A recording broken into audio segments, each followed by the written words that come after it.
I have an old-fashioned belief that I only should expect to make money in things that I understand. And when I say understand, I don't mean understand, what the product does or anything like that.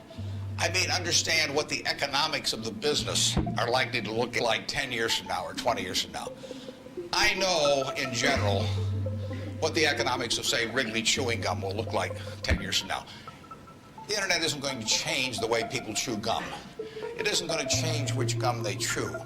If you own the chewing gum market in a big way, and you've got Double Mint and Spearmint and Juicy Fruit, those brands will be there 10 years from now. So I can't pinpoint exactly what the numbers are going to look like on Wrigley, but I'm not going to be way off if I try to look forward on something like that.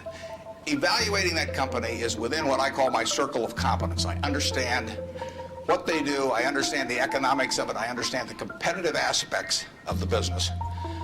There can be all kinds of companies that have wonderful futures, but I don't know which ones they are. I've given talks in the past where I carry with me a 70-page, tightly printed list, and it shows 2,000 auto companies. Now, if at the start of the 20th century, you had seen what the auto was going to do to this country, the impact it would have on the lives of then your children and grandchildren and so on. It transformed the American landscape. But of those 2,000 companies, 3 basically survive. And they haven't done that well at many times.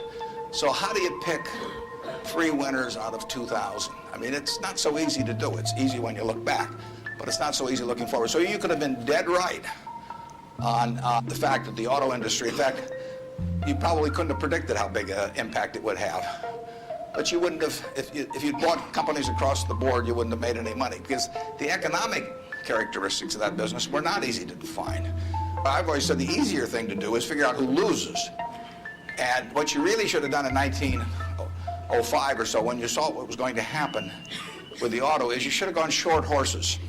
There were 20 million horses in 1900, and there's about 4 million horses now. So it's easy to figure out the losers. The loser is the horse.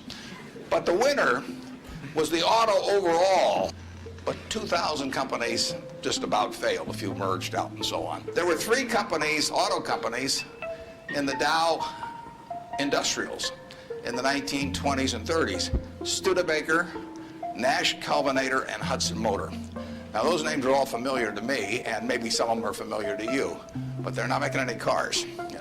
They didn't make money, and yet at one time, they were in the Dow 30.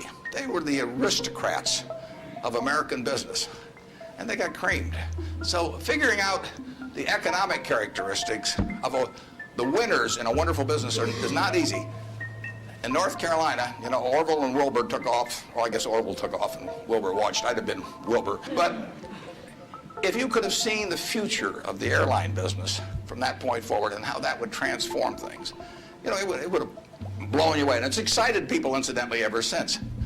But if there had been a capitalist at Kitty Hawk, he should have shot Orville down. I mean, because it's done nothing but cost investors money. There were over 400 airplane companies in the 1920s and 30s alone. There was in Omaha. There was in Nebraska. We were the Silicon Valley, apparently, of aircraft. And they all disappeared. It's been a terrible business. At the end of 1991, if you'd added up the aggregate earnings from all airline companies with billions poured in, since Wilbur and Orville were down there, they came to less than 0. The number of passengers went up every year. The importance of the industry was dramatically increased decade by decade, and nobody made any money. So figuring out the economic consequences. TV. I think there's, 20, 25 million sets a year sold in the United States. I don't think there's one of them made in the United States anymore. I mean, you'd say TV set manufacturer, what a wonderful business. I mean, everybody, nobody had a TV in 1950, or thereabouts, 45 to 50. Everybody has multiple sets now, but nobody in the United States has made any real money making the sets. They're all out of business. The Magnavoxes, the RCAs, all of those companies. Radio was the equivalent of the 20, over 500 companies making radios in the 1920s. Again, I don't think there's a U.S. radio manufacturer at the present time. But Coca-Cola, what was it, 1884 at Jacobs Pharmacy or whatever, the fellow comes up with something, a lot of copiers over the years, but now you've got a company that is selling roughly 1.1 billion 8-ounce servings of its product, not all Coke, Sprite, and some others, daily throughout the world 117 years later. So understanding the economic characteristics of a business is different than predicting the fact that an industry is going to do wonderfully. So when I look at the internet businesses, or I look at tech businesses, I say this is a marvelous thing, and I love to play around on the computer, and I order my books from Amazon and all kinds of things, but I don't know who's going to win. Unless I know who's going to win, I'm not interested in investing. I'll just play around on the computer. Defining your circle of competence is the most important aspect of investing.